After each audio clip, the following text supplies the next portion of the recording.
Constate tout d'abord une grande maturité des gens qui ont subi une injustice, c'est-à-dire qu'il n'y a pas de, un esprit revanchard, qu'il n'y a pas une volonté de porter vengeance à celui qui a fait cette injustice. Bien au contraire, il souhaite toujours une Algérie debout, la Jazair Waqifa.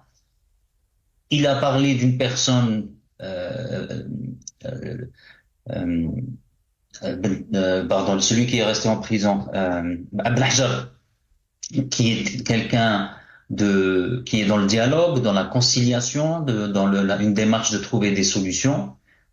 Et donc c'est cet état d'esprit qui est frappant malgré tant de mois de prison, d'injustice, de privation de liberté et privation de voir sa famille et ses proches.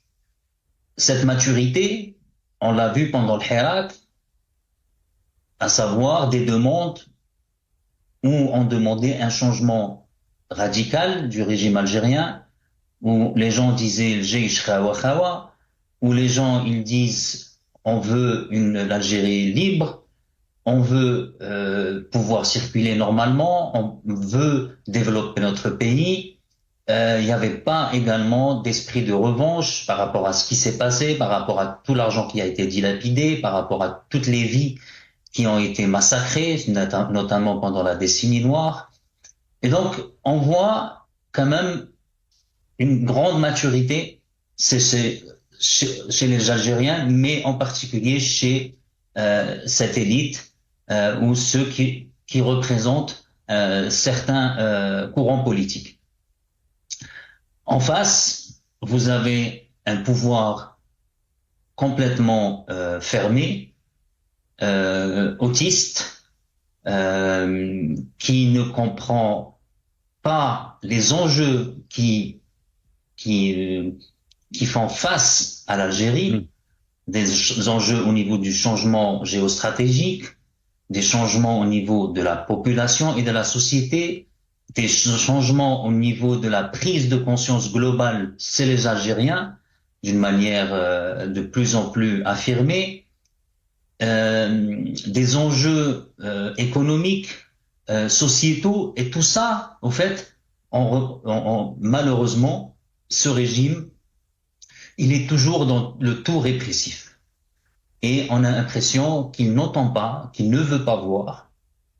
Et l'histoire se répétera malheureusement. C'est-à-dire que quand vous bâillonnez la presse, vous privez les gens de liberté, mais à un moment donné, ça va vous être renvoyé à la figure d'une manière que vous ne souhaitez pas au départ. Bouteflika, tout le monde croyait que son 5e mandat était assuré.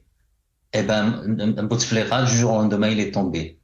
Tant de dictateurs, tant de régimes qu'on croyait inamovibles, qu'on croyait bien ancrés, boulonnés dans le marbre ou dans le béton plutôt, et ils ont été éjectés d'une manière ou d'une autre, soit d'une manière violente, soit d'une manière non violente. Et Bachar en est le parfait exemple. Bachar qui était soutenu par l'Iran, qui était soutenu par la Russie, qui a tué 1 million de ses concitoyens, 10 millions de déplacés, du jour au lendemain, il a été déboulonné.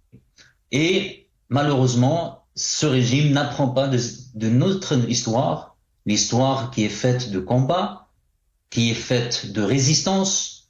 Je pense notamment aux Octobre 88, le Printemps berbère en 2001, le Hirak, je pense au mouvement estudiantien dans les années 70, et malheureusement, ce régime, avec bien sûr l'appui des puissances étrangères, reste malheureusement maître de la situation, mais j'espère pas pour longtemps.